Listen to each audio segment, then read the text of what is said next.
Hello friends, my name is Arwen. Welcome to online programming from Durham County Library. Some of you may be wondering why I'm holding a plant. Well, you may remember, or you may not, but you can go back and watch it, that in November I showed you how to plant your own ginger at home and grow it in a pot. Well, this is that same ginger. And in case you don't remember what it looked like back in November, here's a picture. Pretty tiny and nubby, huh?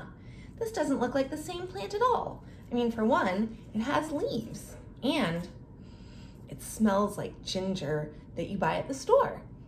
Not that I'm saying you should go to the store and grab some ginger and just smell it. Maybe wait till you come home and have something to do with it. Speaking of, what do you do with your ginger?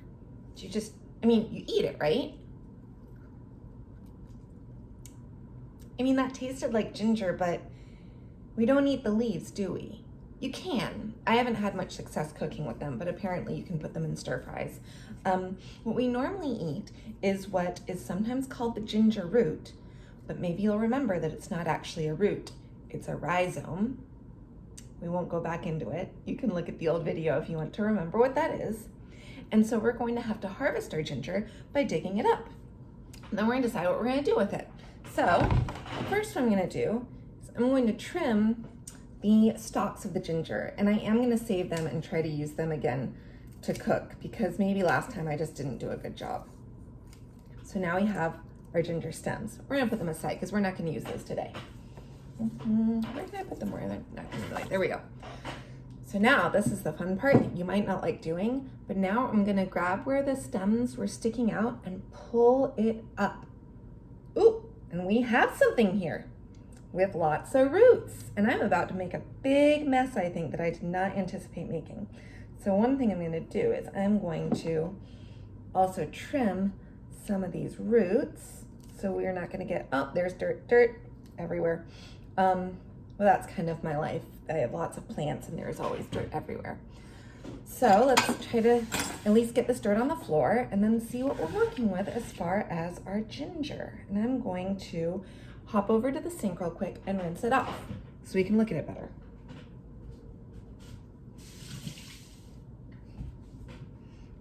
Okay, so let's move this pot because we don't need it anymore. Oh, and let's look at our ginger. Whoa! So you can see that this is the piece of ginger that we planted initially. And this is all the new ginger that grew. And remember, it's a rhizome, not a root, because here are the roots, and they're growing out of the rhizome, just like the stems grew out of the rhizome. So what are we going to do with our ginger? Well, first I'm going to try to get a little more of that dirt off. And ginger's been used for thousands and thousands of years all over the world for lots of different things. For one, sipping ginger tea can really help you if your stomach hurts, and it helps with nausea, which means how you feel when you feel like you're going to throw up. So if you have an upset stomach, if you sip on some ginger tea or even chew on some ginger, it can help you feel better. On top of that, ginger also just tastes really good. So initially I thought we could make some ginger tea, which is just peeling the ginger and cutting it up and putting it in boiling water, but that's not fun. And I have so much tea at my house, I don't need to make more tea. So what we're gonna do is make one of my favorite things that you make with ginger. We're gonna make Gingersnaps. Have you ever had Gingersnaps? Someone told me recently they're an old-fashioned kind of cookie, but I don't think they're old-fashioned. I think they're delicious. And you know what? Old-fashioned can be delicious, right? Right. So we're not gonna just throw this in some cookie dough and bake it and eat it, right? No, that'd be pretty filthy because there's still a lot of dirt on it. So what we're gonna do first is I'm going to pinch off these roots. I didn't have some, oh, put them over there.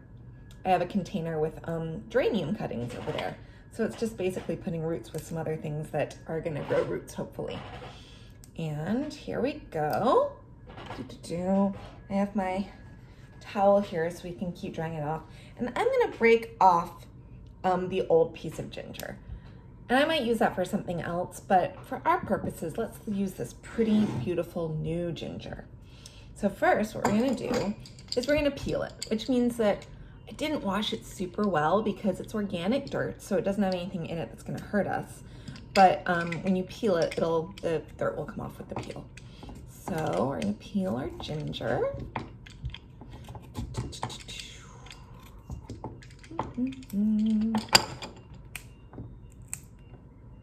I should have done the stop motion, huh? All right, so almost done because this new ginger has really thin peel, so it's not hard to do. Let's maybe clean it off a little bit more. Use this little bit, and I'm gonna clean this little bit off and peel it a little more. All right, so now we have our rhizome that's been peeled and cleaned off and is ready for cooking. But again, we're not just gonna throw this in. We're gonna chop it up first.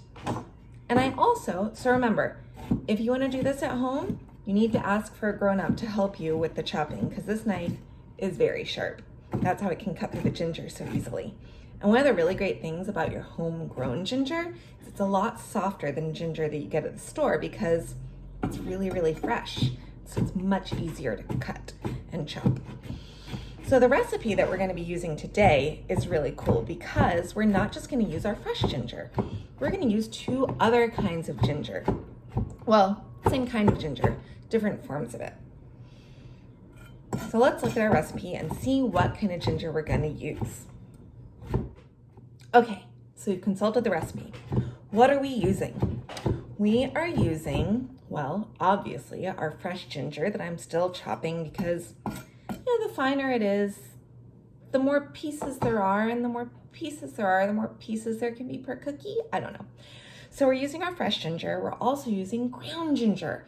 Ground ginger is ginger that has been dried and then ground, which means kind of pulverized. It's been made into, well, a powder.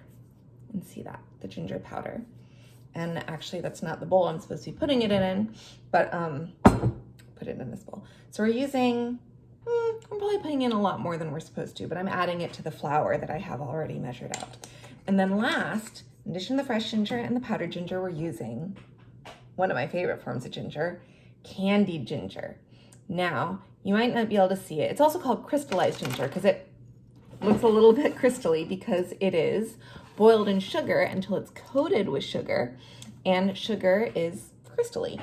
So I actually made this also out of ginger that I grew at home, and then you just put it in water with sugar and boil it and boil it and boil it until there's sugar stuck all over it. So that's our candied / crystallized ginger. And I spilled a lot of it on the table. Okay, I've cleaned up the ginger, and now we're going to put all of our ingredients in here and mix it up, and then we're gonna bake some cookies. And I'm gonna do that really fast because it could take a really long time if I didn't, and that'd be kind of boring. So we already, in our bowl, we have butter and sugar and molasses and an egg. I'm gonna mix it up, then I'm gonna add the flour mixture, which has flour and baking soda and salt and powdered ginger, and then we are going to add the crystallized ginger and the fresh ginger, and then we are going to look and see what we have. All right, ready? On your mark, get set. Okay, so let's look at our cookie dough. Dun da da da! I know it doesn't look super exciting because it's not gonna be super exciting looking until we cook it. But it's neat because you can see all the different kinds of ginger in there, and if you could smell it, you could smell the ginger in there. Next, we're gonna put our cookie dough in the fridge for a little bit because it makes it easier to form into cookies to put on the tray. And all right, when we come back, we will put our cookies on the tray and put them in the oven. Okay, so our cookie dough is chilled, our hands are washed. Now we're going to form all of our cookies. So you just take a little bit of cookie dough and you mush it into the shape you want. Usually kind of like a little round shape is good because they're gonna flatten out in the oven.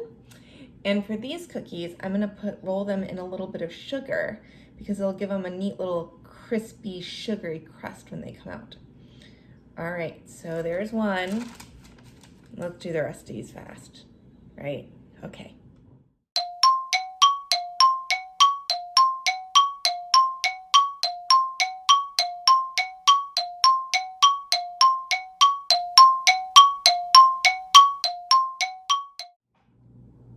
Okay, so my hands are covered in cookie dough. I'm gonna go wash them. I'm gonna put these back in the fridge for a little bit so that they can firm up a little bit more, because if you put cookie dough in the oven when it's soft from being out, because there's butter in it and the butter gets soft, then the cookies tend to spread a lot more. But if you put them in the, I'm sure I have cookie dough on my skirt. If you put them in the fridge first and let them chill until they're nice and firm, then they cook in a way that they don't spread out as much. And so it's kind of more even, and it's also a lot of times a prettier cookie, especially if you're doing like sugar cookies that you're cutting out and you want to be a certain shape. You definitely want to put those in the fridge so that they can chill before you bake them. This is all stuff you read in recipes, I feel like, and they don't tell you why you do it. Why do you need to put things in the fridge? Why do you need to do this? Why do you do that? And then you find out as you get older and have baked a lot, that's why you do it. You really need to follow all the directions until you're so good that you know which directions you don't have to follow and you can change them. But it takes a long time to get there. All right, so I think I hear my assistant over on the couch stirring, so I'm going to wash my hands, put these in the fridge, then put them in the oven, bake them, take the dog for a walk. Oh no, I'll do that while they're in the fridge. You don't want to have the oven on while you're not in the house. And then next we'll have some ginger snaps and see how they turned out. Up, up, up, up, up.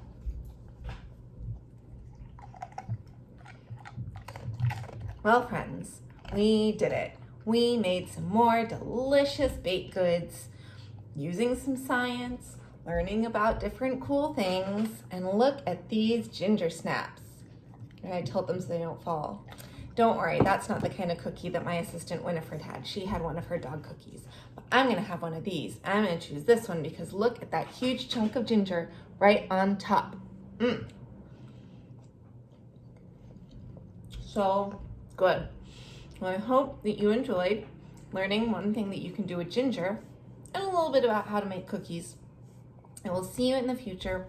Have an excellent day or night, etc. You know the drill. Bye.